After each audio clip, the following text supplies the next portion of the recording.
disampaikan dalam tuntutan jaksa juga alasan peringannya adalah sebagai justice kolaborator, maka berdasarkan Undang-Undang Perlindungan Saksi Korban disampaikan harusnya rewardnya ya. Selamat pagi Tribuners, bersama saya Tria Wulandari. Inilah update berita terkini yang dilaporkan langsung reporter Tribun Network dari lapangan. Terima kasih banyak, selamat pagi untuk kita semua. Ini kami dari ICJR, Institute for Criminal Justice Reform, lalu ada teman-teman dari PhilNet, Public Interest Lawyer Network, dan dari teman-teman ELSAM. Kita 3 lembaga masyarakat sipil, NGO yang selama ini fokus pada reformasi peradilan pidana, dan utamanya terkait perlindungan justice kolaborator dalam perlindungan saksi dan korban. Rekan-rekan, kita tahu bersama-sama ya bahwa maksud kami mengirimkan amicus curiae ini sebetulnya sebagai bentuk dukungan kami terhadap sistem yang sekarang sedang berjalan.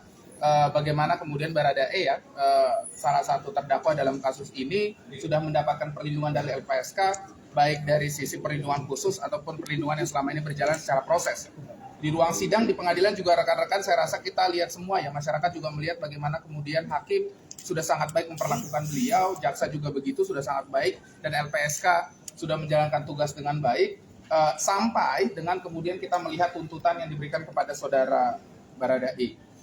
Tentu saja sebagai lembaga yang fokus pada perlindungan saksi dan korban yang merupakan bagian penting dalam perbaikan sistem peradilan pidana, kami merasa bahwa tuntutan ini kurang konsisten. Meskipun kami mendukung peran kejaksaan sebagai dominus litis ya, sebagai pengendali utama perkara persidangan, kami mendukung penuh peran kejaksaan itu. Untuk itu kami meminta sebetulnya jaksa untuk lebih konsisten. Ketika Baradae sudah disampaikan dalam tuntutan jaksa juga alasan peringannya adalah sebagai justice kolaborator, maka berdasarkan Undang-Undang Perlindungan Saksi Korban disampaikan harusnya rewardnya adalah putusan paling ringan di antara pelaku lain.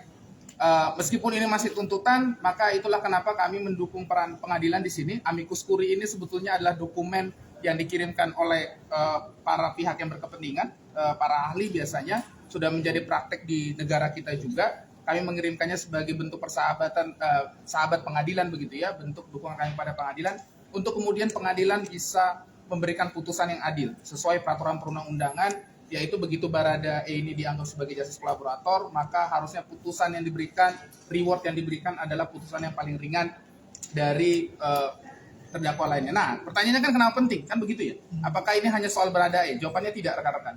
Sejauh ini LPSK juga menangani kasus yang kemudian ada banyak DC, jaksa juga begitu, polisi begitu. Rekan-rekan nanti bisa tanyakan langsung ya kepada kejaksaan, kepolisian, dan LPSK berapa banyak terlindung yang sekarang ini ada di bawah perlindungan institusi masing-masing, atau LPSK ya yang paling legitimate melakukan perlindungan.